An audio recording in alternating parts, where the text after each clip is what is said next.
E aí galera, tudo certo com vocês? Meu nome é Lucas Salha e hoje estou aqui na Dica de Treinador para falar sobre trail. Vamos bater um papo hoje sobre trail run, corrida de montanha, e eu vou chamar um grande amigo meu que tá nesse meio aí já faz uns 6 anos, como ele vai comentar ali mais à frente, que é o André Lima. Ele é técnico ali, líder da assessoria Guerreiros Trail, e vamos falar um pouquinho justamente sobre esse assunto. O que você tem que fazer para começar? O que você precisa de equipamentos? O que você precisa saber? Quais são os treinos? Hoje vamos bater um papo bem legal e conto com vocês aí nesse grande bate-papo.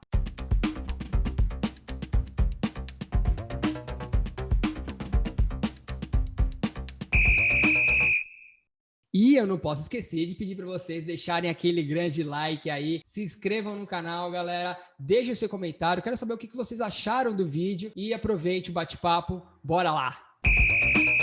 Bom, pessoal, estamos aqui hoje para falar com o André Lima, vem do trail. Hoje a ideia é falar sobre trail, falar sobre corrida de montanha, não é passeio, né? Já vou, acho que deixar aberto aqui, não é não é um passeio no parque, é corrida de montanha mesmo. Pô, se você for pensar, né, eu acho que você tá na vanguarda. Claro, teve uns ali, os primeiros mesmo, mas você tá na vanguarda aí já da corrida de montanha, né? Boa noite, pessoal. Sou o treinador André Lima, sou treinador da assessoria Guerreiros Trail. O trail, ele tem uma história bem recente no Brasil, né, Lucas? Se a gente pensar em história mesmo, né, desde 2012, 2013 é que as provas começaram a se expandir. Eu comecei em 2015, né, mais forte na modalidade mesmo, vivenciando a modalidade. Então a gente vem ali desde o começo aprendendo bastante e para hoje passar um pouquinho dessa nossa experiência para os atletas que procuram a gente. A corrida de montanha tem uma história um pouquinho mais anterior, né? Se a gente pensar nos campeonatos paranaenses de corrida, lá nos anos 80 teve alguns eventos, mas nada que se consolidou muito. Então foi a partir de 2007, 2008 que a gente começou a ter campeonatos mesmo que atraiu o público, né, o grande público. E hoje o trail vem crescendo bastante, né, vem importando bastante os corredores, principalmente o pessoal que vem da rua, né, o público da corrida de rua. Às vezes o pessoal cansa, né, desse negócio de vou lutar pelo pace, fazer um tempo melhor, correr sempre no mesmo ambiente. Então o pessoal vem para o trail, vem para ter esse contato com a natureza e conhecer uma modalidade que embora seja corrida, ela exige muito mais conhecimento, preparo, né, parte técnica do que a corrida de rua. Não é só para frente, né? Não é só correr para frente, você tem um monte de coisas a mais, né? A gente fala que tem que treinar, correr para cima, correr para baixo, correr na trilha, dupla tarefa, você tem que pensar em equipamentos, né? É muita coisa que o corredor precisa ter uma atenção devida, né? Se for comparado com o corredor de rua, que basta para ele calçar o tênis, pôr a roupinha dele e sair para correr. E deu para ver bastante esse crescimento agora pelo número de provas, né? Se for pensar, antigamente a gente tinha o quê? Rei e Rainha da Montanha, não sei nem se é tão antigo assim, você tinha as K, né? K21, K42, uma outra sim, aí uns organizadores mais ímpares ali, né? Que de vez em quando fazia uma prova ali, mas era bem pequena, então agora não, agora você já vê algumas provas, camps, né, como teve agora, agora tá tendo camp direto agora de montanha que eu vejo, então você vê que a galera tá se movimentando, tá crescendo o meio trail, né? Essas provas Rei da Montanha, né, a gente pode falar que são provas de iniciação, elas existem até hoje, né? Eu acho que são provas legais, essas provas que são feitas em estradão, até uma oportunidade para a pessoa fazer a transição legal, sair do asfalto, né, e saber o que é correr na terra, por exemplo, que já muda bastante. Tem a variação de inclinação, algo que não é tão comum, né, nas provas de rua, e permite que o corredor vá se adaptando às mudanças, né, a esse tipo de diferença que existe do trail para a prova de rua. E muito embora, se a gente for pensar trail mesmo, no conceito, né, da regra oficial, é uma prova que vai passar em todo quanto é tipo de terreno e que permite a utilização de 25% em pavimento, né? Em asfalto, em cimento, concreto. Até bastante, então, hein?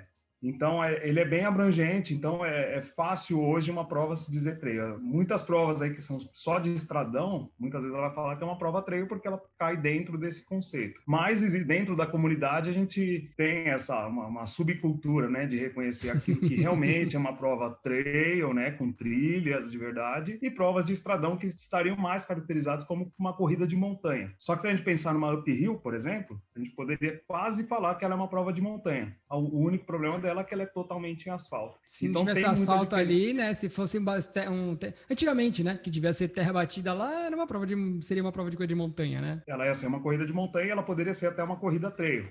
Só que tem muita diferença, né? Um corredor de asfalto, por exemplo, ele vai se dar muito bem nessas provas de estradão. Se ele for um cara que tem muita força, né? E a velocidade bem desenvolvida, ele vai se dar muito bem. Mas não necessariamente quando puser esse cara na trilha, ele vai conseguir ter um desempenho tão bom. Porque aí é o que a gente falou, né? Tem muitas outras coisas que o cara precisa treinar e que talvez ele não esteja tão preparado para isso. Mas você tem a parte tática, né? Técnica, aí você já tem... Não é só técnica, né? Eu digo tática que você tem que pensar onde você vai pisar, né? Eu ia andar correr com vocês, às vezes eu ia seguindo onde vocês estavam indo, né? Mas teve uma hora que eu quase caí no último treino lá, que eu decidi tomar uma outra decisão e deu uma escorregadinha, botei a mão no chão, né? Até que deu. Então, não é só técnico, né? Você tem que saber onde você vai passar também, né? O que você vai fazer. A própria percepção e equilíbrio, muito, né? Se usa muito. Mas não só isso, a experiência vai nos dando essa leitura do terreno, de saber por onde passar, saber cair, inclusive, né? Porque é normal, até hoje eu tô correndo e acontece, de às vezes eu cair ou de eu ter que me aproximar mais do chão para fazer uma curva, para passar num trecho que é mais acidentado. Então é algo natural. Usar as mãos, por exemplo, né? Isso, um corredor de rua ou mesmo um corredor de estradão, isso não é algo tão importante. Mas a galera não quer nem zerar, né? Falar, não vou usar, vou só na perna, não vou zerar com a subida, não vou me apoiar em nada. Stick é coisa de gente que não sabe, que não aguenta, né? Pois é, por isso que a gente fala que tem muita coisa para ser treinada. Você até comentou das provas, então no começo a gente tinha essas provas, tinha a Rei da Montanha, tinha a KTR que ia até 12, 15 km, não se pensava em provas de ultra trail, como a gente tem hoje. Hoje a gente tem mais de 10 provas que são ultra trail aqui no Brasil, né? Que são provas acima de 42 quilômetros. Então, o esporte cresceu demais e abarcou uma boa parcela aí de corredores que vieram da rua. Uma coisa que é interessante frisar é que muitas dessas pessoas, às vezes, não passaram pelo processo natural, né? De evolução de volume. O que a gente vê muito hoje é que a pessoa vem para a corrida de montanha porque quer fazer longas distâncias, sempre quer fazer longas distâncias, a maior distância possível. 42 e já quer mandar uns 70 na montanha, achando que é a mesma coisa que 70 na rua, né? Não pensa que os 42 na montanha já é muito pior que o 42 na rua. Uma coisa que acho que as pessoas observam é que na prova de montanha você muitas vezes vai precisar caminhar, você vai fazer um ritmo mais lento, pela imposição mesmo da inclinação, de uma subida que você encontra, você acaba tendo essa necessidade de caminhar. Só que essa caminhada, para alguém que não está preparado, ela vira, depois de 30, 40 quilômetros, ela vira um tormento, né? Ela vira praticamente uma procissão, porque a pessoa vai se deslocar em uma velocidade muito baixa, e aí vem fadiga, vem uma série de coisas que vai fazer com que ela não consiga render o desempenho dela, que ela deveria para uma corrida, né? Aí acaba virando mais um trekking do que uma corrida propriamente dita. Mas esse conforto, essa sensação de conforto que a pessoa tem, de saber que ela pode caminhar, isso acaba facilitando com que muita gente ache que distâncias maiores são possíveis para qualquer um.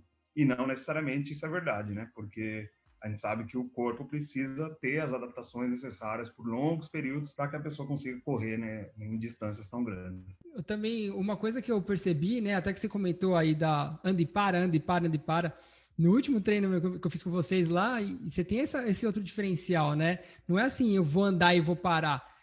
Aqui, né, a gente corria quando estava no plano, estava mais tranquilo, e você vai descansar andando na subida, né? Então, você já vem fatigado e você... vou descansar. Não, você não vai descansar. Você vai andar numa intensidade que vai te gerar um desconforto ali. É que se você correr mais, você não vai ter benefício com isso, né? Você não precisa sair correndo ali, que você não vai ganhar uma prova só porque você correu a 9 km por hora enquanto a galera tá andando a 8, sei lá.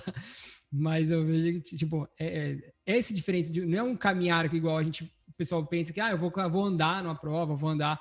E não é igual você vai andar na rua, numa prova de rua, que você não aguenta pegar uma subidinha e aí você anda na subida. Não, o andar ali você tá descansando para poder correr no outro momento, só que essa caminhada ela já é complexa, né? Ela já exige do seu corpo já bastante. A gente até usa uma frase no treino que fala, ande enquanto você pode, antes que a caminhada se torne obrigatória, porque muita gente não consegue diferenciar e entender, às vezes, essa necessidade de fazer uma caminhada ao invés de correr na subida. Mas isso vai muito do objetivo, né? Porque se você está numa prova curta, por exemplo, de 10, de 21K, será que vale a pena você ficar caminhando por longos períodos? Talvez numa prova assim, se você quer desempenho, você vai ter que correr mesmo, você vai ter que esmerilhar e ir no seu ritmo mais forte possível nessas subidas e tentar caminhar o mínimo possível, ser rápido. Mas às vezes o ser rápido também significa você implementar um ritmo de caminhada muito forte. Né? Dependendo da inclinação, você não vai conseguir correr. Então, para você ter essa percepção, é só com a experiência, com o tempo, você vai conseguindo ter essa leitura de, bom, eu conheço meu corpo, eu sei que determinada subida dá para correr, outras não dá. Isso passa por você estudar também o percurso antes, para saber os momentos onde você vai precisar fazer isso. Porque tem gente que... Aí eu falo, pô, na de montanha, e também tem a questão que depois a gente comenta que muda o percurso um dia antes da prova, quando cai uma árvore, né? Mas você tem que saber mais ou menos, você tem que saber o percurso, descidas, subidas. Eu acho que o ideal é até você já ter passado por lá para você saber onde você pode se escorar, né? Não sei se acontece de você chegar na prova sendo totalmente novidade. Claro, acho que em provas fora acontece isso. Mas eu acho que o ideal seria você ter pelo menos passado uma vez o percurso para você fazer um reconhecimento. Isso você pensando em, não, tô indo para performar naquele percurso, tô brigando por posição. Essa questão de você conhecer ali, eu acho que até passar e se torna ideal, né? Diferente de uma pessoa que talvez vai para, não, tô fazendo uma trail ali porque eu gosto, tudo, é longa distância, mas não tem problema se é a primeira vez, né? Acho que uma pessoa que vai performar, ela tem que passar pelo menos uma vez ali para conhecer onde ela tá se enfiando, né? A questão é que nas provas existem até os pontos de corte. Então, independente da pessoa estar indo para performar, para buscar resultado, né? Que vou lutar pelas primeiras colocações, ou aquela pessoa que, eu estou indo para me divertir, para no outro dia terminar bem, ela precisa ter conhecimento desses pontos de corte para até calcular e estimar o tempo dela no percurso.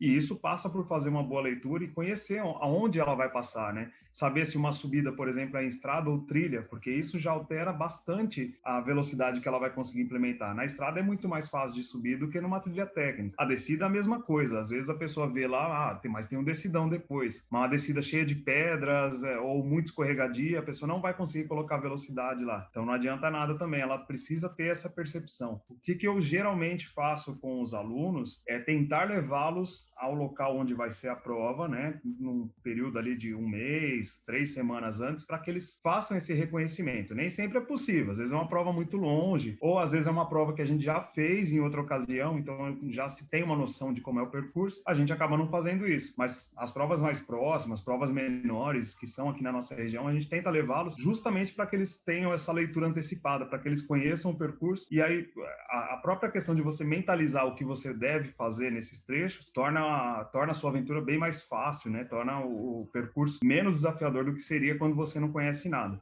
Agora, tem provas que são muito longe, como você falou, ou provas no exterior. Se eu também não tiver essa leitura de, por exemplo, colocar no Google Earth lá, eu pego o GPX, que é o arquivo do track, né, do percurso, e vejo por onde vai passar, se tem uma estrada, ou se é uma trilha, se é uma área de bosque, porque tudo isso aí também vai envolver essa questão de entender onde eu vou conseguir ter melhor performance ou não. E por isso que eu falo que é tão complexo, né, porque a gente precisa treinar tudo isso. Seja a própria corrida, onde eu vou conseguir desempenhar numa estrada, numa trilha mais simples, seja a questão de propriocepção, de força, a própria pliometria que eu preciso desenvolver, porque a pessoa vai saltar muito nas trilhas, então tem muita coisa que precisa treinar. Fora tudo isso, a pessoa ainda vai carregar o peso de todo o seu equipamento. Né? E sem falar desse ponto que eu comentei, né? Ainda chega às vezes, você chega no dia da prova ali, pum, choveu um dia antes, caiu uma árvore, então aconteceu alguma coisa, deslizou terra, vai mudar o percurso, totalmente novo, trilha nova, ou seja, deve estar cheio de musgo, cheio de mato, não passou a galera ainda lá correndo. Tem essa questão que você ainda tem que saber se virar ainda nesse ponto de última hora, né, também. Ano retrasado, 2019, teve a prova,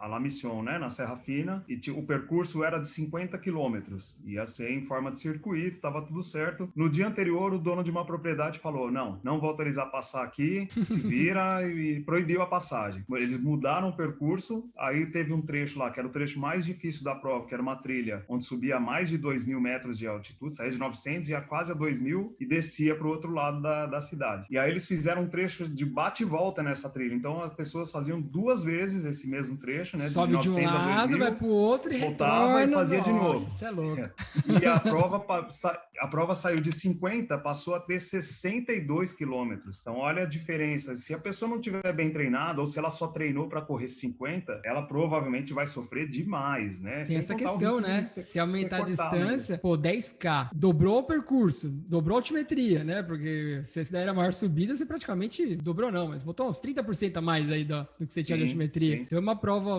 quanto tempo durar essa prova? 50K você estava esperando? Nossa. 8 horas, 7 horas? Pelo menos umas 8 horas. Pro corredor normal, pelo menos umas 8 horas aí. De 8 bateu o quê? Bateu 10, né? Bateu até teve mais. atletas fazendo 12, 13, 14 horas na prova, né? O corte, então. se eu não me engano, eles mudaram também, mas mesmo assim, né? O sofrimento é muito grande, porque passou de 40 quilômetros, pensando em montanha, a gente pensando em tempo de esforço, passou de 6 horas, é um desgaste muito grande que você provoca no seu corpo. Então, se você não tá habituado 4 horas, né? Pô, de 8 para 12. É muita coisa. E é num esforço vigoroso. 50% a mais não aí, um né? De leve. carga. 4 horas a mais não é sentado, né? 4 horas a mais ali você num esforço físico, pegando subida. Pô, é um negócio. Já entra alimentação. Você comentou, você não dá para preparar para simplesmente a distância que você vai fazer. Você tem que treinar algo a mais, tem que passar um pouquinho ali, porque não sabe, né? É natureza, né? Você pode fazer 4, 5 vezes a mesma prova, que cada vez vai ser uma prova diferente, né? Não é a mesma coisa que o terreno ali, que a gente na rua, no máximo que pode mudar é o clima. E já é um ambiente aberto que já muda para muita coisa, né? Agora lá não, você vai mudar o terreno, né? Não só o clima, o terreno muda também, né? Dependendo da condição meteorológica, é uma prova totalmente diferente. Se, por exemplo, você pegar um trecho que você não esperava e você tá à noite na trilha, por exemplo, já muda totalmente também, porque a visibilidade reduzida na rua já atrapalha o nosso rendimento, imagina numa trilha o quanto isso não acaba prejudicando, né? E muitas pessoas não pensam nisso, né? Elas acham que vou chegar lá, vou correr e vai dar tudo certo e vai contando com a sorte, né? A galera não imagina o breu que era no meio do mato com tudo apagado, sem luz, né? Normalmente a gente sempre tem uma luzinha, você tem um poste, você tem quando você tá em algum lugar assim, né? No meio do mato, sem luz mesmo, luz é 0, 0, 0, né? E aí a mente vai longe também, né? Começa a imaginar um monte de coisa, começa a ouvir um monte de coisa. E mesmo com a lanterna, né? Ela não vai dar toda essa visibilidade que a gente precisa, né? Não é igual à luz do dia, né? E aí você já com a mente fadigada, né? Só com um feixe de luz lá iluminando o seu caminho, imagina a dificuldade que não é. A gente tem relatos de gente que tem alucinação, que ouve bicho, que ouve gente andando e assim... É tudo fadiga mental, né? Fadiga do sistema nervoso que leva a pessoa a pensar. E enquanto isso não interfere no desempenho da pessoa, né? Enquanto isso não vai atrapalhar esse rendimento dela. Então, é muita coisa para planejar que às vezes a pessoa não pensa, né? Ela acha que simplesmente, não, vou me inscrever, eu já fiz uma maratona na rua, vou me inscrever nessa maratona aqui que é no meio da trilha, que vai dar tudo certo, eu consigo, e esquece que tem muitas outras coisas que vão influenciar o desempenho dela. Verdade. E, cara, assim, já que a gente tá falando dessa pessoa que vai fazer, né, que tá mudando, para uma pessoa começar, né? Pô, eu quero fazer um trail, já fiz ali 10, 21, não fiz nem os 42 ainda, quero começar. O que ela precisa procurar primeiro, né? Eu acho que vamos pensar assim, de equipamento. O que ela precisa ter para começar? Não estou pensando em aquele monte de coisa, que quando vocês vão fazer umas provas longas, precisa até usar o capacete, tem um monte de outras coisas que precisa, né? Até, às vezes, bússola mesmo, tem navegação, mas uma prova simples, uma básica. Quero começar. Como que eu preciso para começar? Ó, o trail, ele é muito pautado na autossuficiência, ou semissuficiência, né? Então, a pessoa tem que ser capaz, pelo menos, de suprir as necessidades básicas dela, de hidratação, de alimentação, né? Então, uma mochila, eu acho que é indispensável, a pessoa precisa. Até porque trail, a maioria das vezes, acho que não tem isso. Deve ter um PC no meio, mas, né, um ponto de apoio. Mas não tem hidrataçãozinha, né? A cada 2, 3 quilômetros, né? Teve uma prova 2019 também, né? Era uma prova de 21K, não era uma prova super difícil, nada. Mas fez muito calor no dia. E aí tinha distância lá de 21, de 10, de 12... e de 6K. E a gente começou, no final da prova, começou a ouvir muita reclamação. Mas não tinha hidratação. Gente que passou mal, porque estava muito quente, estava muito calor. Só que você ia olhar a pessoa que estava reclamando, ela não tinha nem um cinto de hidratação, não tinha nem a garrafinha de mão, porque ficou contando com a organização. Então, a pessoa já tem que ir consciente de que é uma modalidade que exige essa capacidade de autossuficiência, né? Então, legal. Eu não saio, eu mesmo que vou fazer um treino de 10K, eu saio saio com a minha mochila, principalmente porque eu faço distâncias ainda maiores, né? Então eu tô o tempo todo rodando com a minha mochila porque eu preciso me acostumar com o peso, né? Com esse desconforto que a mochila gera num longo período. Então eu acho que a mochila é indispensável, cara, para você poder transportar sua água, levar um kit de primeiros socorros, e não basta só levar, né? A pessoa precisa saber Saber como usar, né? utilizar Não adianta nada, tem um monte de coisa lá, não sabe usar nada daquilo, né? Então, ter pelo menos uma gaze, um esparadrapo, um soro fisiológico para fazer uma limpeza de um ferimento, coisas básicas mesmo, né? Para pelo menos a pessoa sanar uma dificuldade passageira ali e conseguir socorro se for necessário. Eu falo que é um peso que eu levo para nunca usar. Tomara que eu não precise. Mas muitas vezes acabei já prestando socorro para outros atletas, mesmo em prova, em treinos, porque eu tinha o kit e a pessoa não tinha nada, né? E acho que um ponto disso que você comentou de ajudar tudo é esse, né? Você pode se, a pergunta, pode se enfiar no meio da mata, vou treinar sozinho? Eu não arrisco, cara, é muito difícil. Eu mesmo, assim, em último caso, não tenho ninguém para ir comigo, eu aviso onde eu estarei, né? Vou, deixo a minha rota, falo, olha, vou estar em tal lugar, se acontecer alguma coisa, se eu demorar demais, você já sabe onde eu tô. Mas você tem eu o GPS mesmo tendo também, né? Você experiência... carrega GPS também, né? De localização. Sim, eu tenho um equipamento que chama Spot, e aí quando a gente está sozinho, por exemplo, ele acaba sendo uma boa ajuda, porque você consegue pedir ajuda através de satélite, né? Ele usa a comunicação via satélite, e você consegue pedir ajuda. Mas para a pessoa que está começando, jamais ir sozinha, porque ela não tem nem noção de autossuficiência ainda, como é que ela vai suprir essa carência dela se acontecer alguma coisa? Então, sozinho, assim, em último caso, mas prefira rotas que são bem conhecidas, então prefiro um local com um estradão, ou mesmo a gente tem os parques estaduais, os parques federais também, né, os parques da União, que pelo menos você vai ter uma base de apoio, você vai ter um lugar onde você pode pedir um auxílio ou avisar para onde você foi. Porque e falar esse que é um tem gente grande treinando também no local, então alguém pode te ajudar, como você mesmo comentou agora, né? Às vezes a pessoa estava precisando de um socorro e quem fez o socorro foi você, né? Que às vezes nem conhecia a pessoa ali, mas estava ali no pronto atendimento, né? Porque já sabe já como fazer as coisas. Mas é contar muito com a sorte, cara. Sozinho eu não recomendaria, não, pelo menos para quem está começando, não é uma opção válida. E tem muitos grupos de corrida, assessorias. A pessoa querer se enfiar numa trilha sozinho é só um teste de valentia. Brincar com a sorte, né?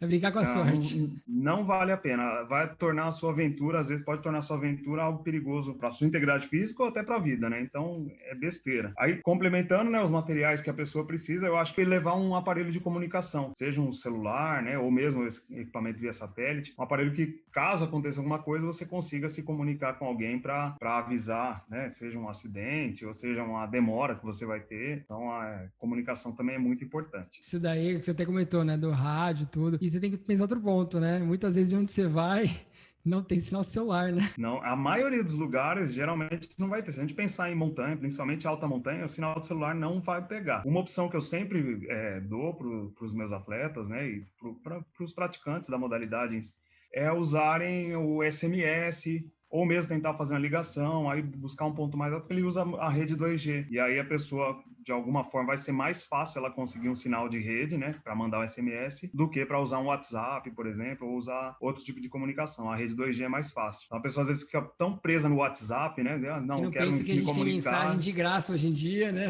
Pois é, ninguém mais usa SMS, né, mas ele ainda é interessante, principalmente nesse tipo de área. É mais fácil de você conseguir sinal do que conseguir rede 3G, 4G. E de roupa?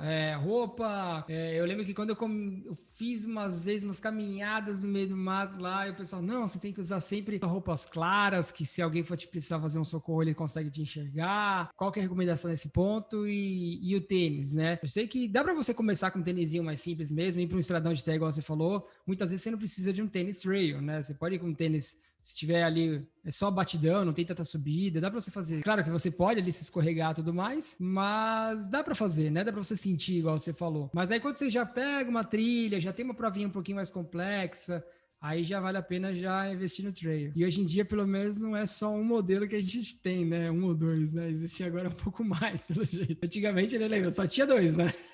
Só tinha a Rainha e Salomon.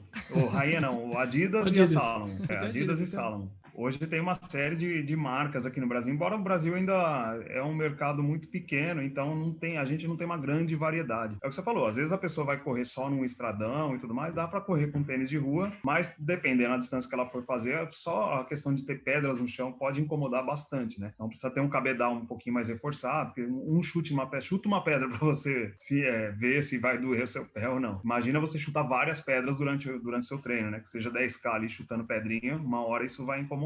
Então, se você tiver um tênis com cabedal pelo menos um pouco mais reforçado, isso também vai ajudar bastante. E aí depende muito do que você quer fazer, né? Se você vai para uma trilha mais pesada, né? Vale a pena você investir numa meia, numa calça, o próprio manguito, né? Para proteger o braço, a pele. E acontece, hein? Eu nunca... A pessoa sempre falava tudo, eu não via, e aquele treino lá que eu fiz com vocês, putz, a Lina saiu na minha frente, pegou um gancho lá na perna dela, que eu falei que você é louco, essa planta aqui, quase um arame farpado o negócio, né? Arranhou ela e segurou ela, né? Segurou ela, teve que voltar porque começou a puxar a pele dela. Eu falo que uma coisa importante é um óculos para proteger os olhos, um boné, né, para proteger o rosto também, ajuda. Agora, assim, isso vai muito do que você tem de intimidade, de experiência. Eu no começo eu usava mais calça, usava mais manga comprida. Hoje para mim não faz a menor diferença. Hoje para mim para gilete na perna aqui é tranquilo. Às vezes eu termino o treino com a perna toda cortada, mas tô bem de boas, né? Às vezes com uns 3, 4 dias lá com cicatriz, mas é bem tranquilo.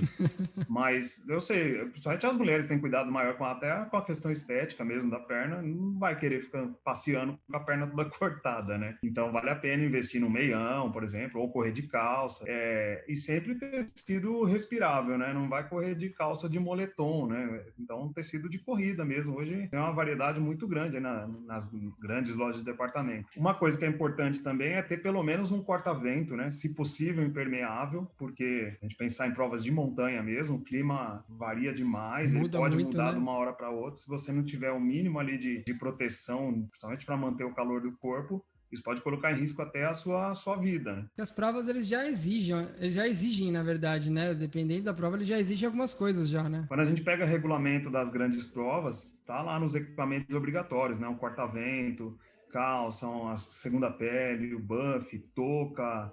Tem bastante peças de vestuário que são obrigatórias. Esse final de semana teve na China, foi a maior tragédia até hoje em provas de montanha, em corrida em trilha. Morreu 21 atletas. Eles ainda estão apurando as causas, o que aconteceu exatamente, né? Mas, ao que parece, os atletas não foram obrigados a largar com esses equipamentos que eu estou falando. Um corta-vento, uma calça, nem manta térmica parece que eles tinham. E o que aconteceu é que eles estavam lá quase a 2.000 metros de altitude, o tempo virou, teve uma tempestade de granizo, ficou uma neblina gigantesca lá, então muitos atletas começaram a ligar para o organizador pedindo ajuda. Alguns tiveram hipotermia, outros caíram em fendas, em penhascos lá e acabaram falecendo.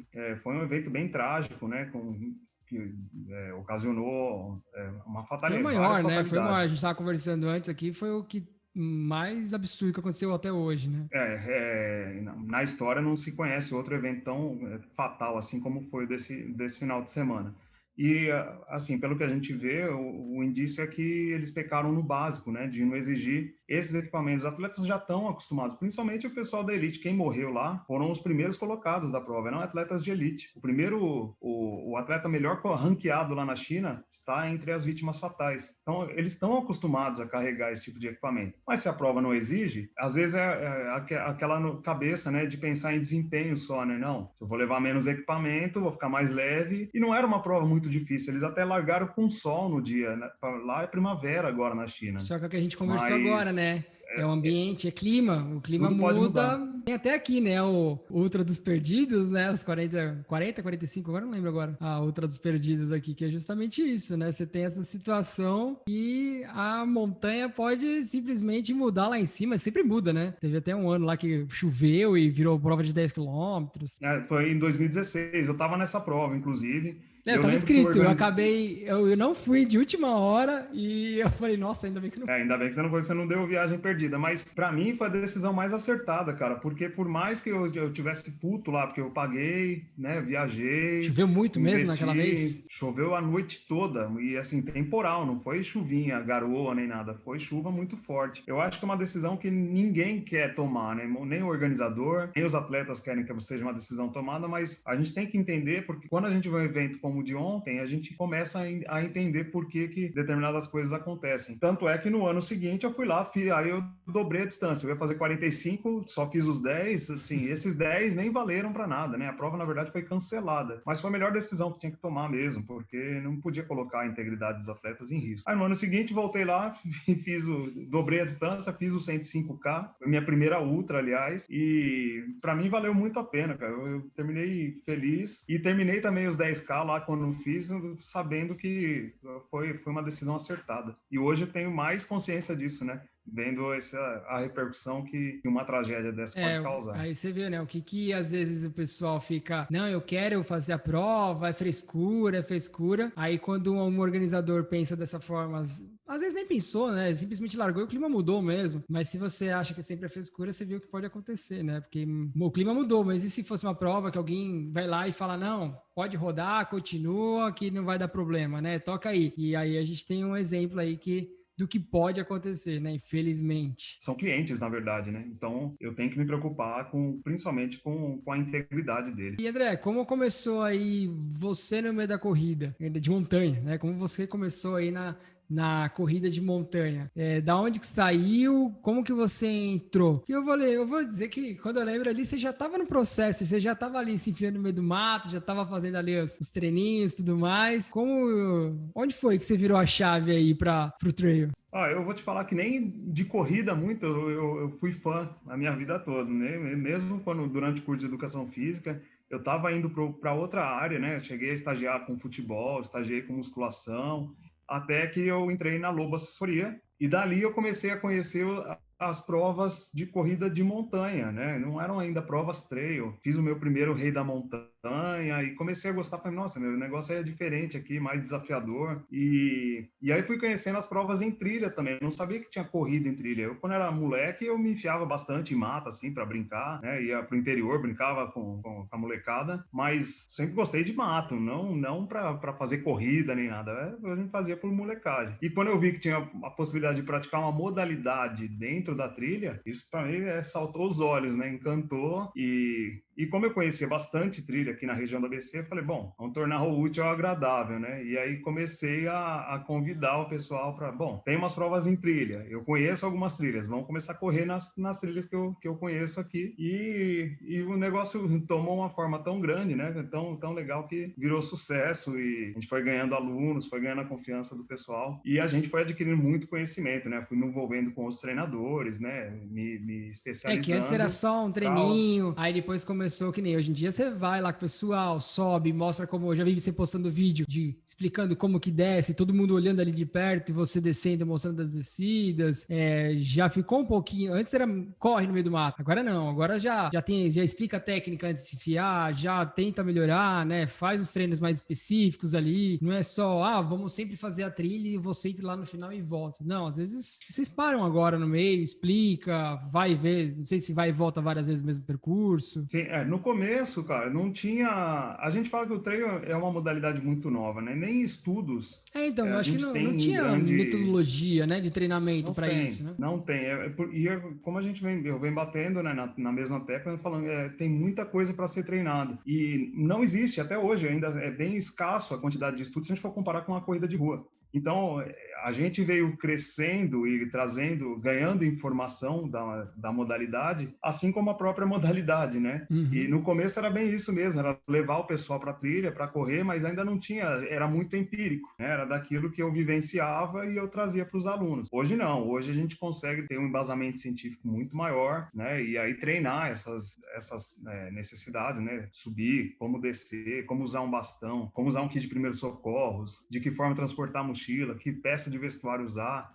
Hoje a gente tem muito mais riqueza de informação, né? Porque treinar para subir, treinar para descer, tudo isso tem um momento certo, né? De colocar numa periodização. Treinar a velocidade também, porque às vezes o atleta acha que ele não precisa só de treino de velocidade, ele só precisa subir e descer. E muito pelo contrário, porque geralmente quem vai ganhar a prova é o cara que é o mais veloz entre os mais resistentes. Então, nós temos que treinar velocidade. Basicamente tudo isso aí. Quem ganha mais rápido, né? Não o mais resistente. É o mais rápido entre os resistentes, mas não é só o mais resistente. Pois é. Então, a gente precisa possibilitar que os alunos conheçam trilhas diferentes todo final de semana, mas sem abrir mão dessa necessidade técnica que eles precisam. Sim, você tem a questão de habilidade também, né? Tem outras coisas que você falou de que você precisa de velocidade, né? Você tem que fazer mudanças de direções muito rápidas, às vezes. E se você não tem um pouquinho de velocidade ou agilidade, ou até para tomar um impulso, dependendo de se uma subida, você tem que acelerar ali para subir de uma forma mais rápida, né? Não dá para subir devagarinho. Ou até pode, mas aí você vai precisar se escorar mais. Às vezes você tem que botar mais a mão em mais locais, que às vezes você também não sabe se é seguro ou não. Então, é muito complexo, né? É um negócio que você precisa saber atirar para tudo quanto é lado para conseguir ser autossuficiente, como você comentou lá no começo. Por isso que eu falo que não, se a gente for ver a quantidade de assessorias que hoje existem de corrida em trilha e as de corrida em rua, nem se compara, né? A gente dá para contar nos dedos quantas assessorias de corrida em trilha a gente tem aqui em São Paulo, por exemplo, porque cada atleta tem uma necessidade, cada trilha, cada prova é uma prova diferente, não é igual correr na rua, né? Um percurso de 10K aqui ou no Rio de Janeiro vai ser parecido se eu for correr na rua. Agora, em trilha, eu tenho um atleta que está inscrito em 42K lá em Santa Catarina, eu tenho um atleta inscrito numa Ultra do Mont Blanc na França. Então, é muito diferente e eu tenho que treinar esses dois atletas. Então, exige bastante dedicação. Fora esse estudo, né, de saber, né, como que é estar na natureza, né, como que o corpo reage num estresse muito duradouro, muito longo. Então, tem bastante coisa que a gente se empenha para trazer riqueza de detalhes para os nossos alunos. Mas só pensando mais para frente, como que você pensa, né, na evolução de agora em diante, né? Agora as coisas estão meio paradas, está engatinhando por conta da pandemia e tudo mais, mas como que você vê agora a pandemia, né? Que nem pensando, eu vendo pelo triatlo, eu vejo que vai explodir por conta de algumas coisas que estão acontecendo, você vê que o negócio vai crescer. A pandemia só segurou. Mas o trail, como que você vê? Tá segurando desse movimento que, cara, vai dar um boom em breve por conta disso. As provas estão crescendo, as organizadoras estão investindo, as equipes mesmo. Como eu comentei, eu vejo que você, cara, direto, antes não tinha tanto camp. Eu lembro que você comentou ali nos primeiros camps que vocês estavam participando de um grupo de assessoria. Hoje em dia, já tem camp pra caramba, né? Já tem vários já. A pandemia, ela ajudou bastante, né, na disseminação, na evolução do esporte, principalmente porque as pessoas sentiam essa necessidade de, bom, eu vou ter que treinar, mas de forma isolada, e uma forma legal de eu, pelo menos, estar sozinho e conectado com a natureza é eu poder praticar um esporte, né, em meio a uma trilha, né, num local diferente. Então, eu acho que isso permitiu uma grande evolução, né, na quantidade de atletas que a gente tem. Só que, é o que eu falei, né, nem sempre as pessoas estavam preparadas, né, na parte técnica, nessa parte de autossuficiência. Então, eu vejo que o esporte vai crescer, mas ele vai... Então, precisa ter gente capacitada para ajudar esses atletas nesse processo. Mas eu acho que sim, que o esporte vai crescer muito, principalmente isso é uma realidade lá na Europa, principalmente, Estados Unidos. Não adianta, a gente importa todas as tendências, né, meu? Você falou do triatlo, o Ironman se juntou com o UTMB. Acho que isso também vai fazer com que o esporte cresça, aumente muito a exposição a modalidade diferente, porque eu falo que são dois esportes até que se ajudam, né? No triatlo, por exemplo, você vai correr, pedalar e nadar. E na trilha você vai correr para cima, correr para baixo, correr para frente, e ainda tem a questão da autossuficiência que você precisa treinar também. Então, são dois esportes, assim, bem parecidos quanto à necessidade de treinamento, né? Porque é uma ampla gama de coisas que precisam ser treinadas. Mas eu acredito, sim, que o esporte vai evoluir bastante agora, depois da pandemia, até por essa necessidade que as pessoas perceberam de que o exercício é a melhor forma de prevenção aí para o nosso sistema imune, para o nosso corpo em si, para a nossa saúde. Valeu, André. Queria agradecer aí, né, André aí tá na frente dos Guerreiros Trail, né, tá até com o bonezinho ali da assessoria dele, de corrida de montanha, de trail run, então vou deixar depois os canais deles ali na descrição do vídeo, né, pra quem quiser assistir. O André tá direto postando as corridas que eles fazem ali no meio do mato, todo final de semana tem, né? Todo final de semana vocês fazem, né? Todo final de semana num lugar diferente. Aí sim.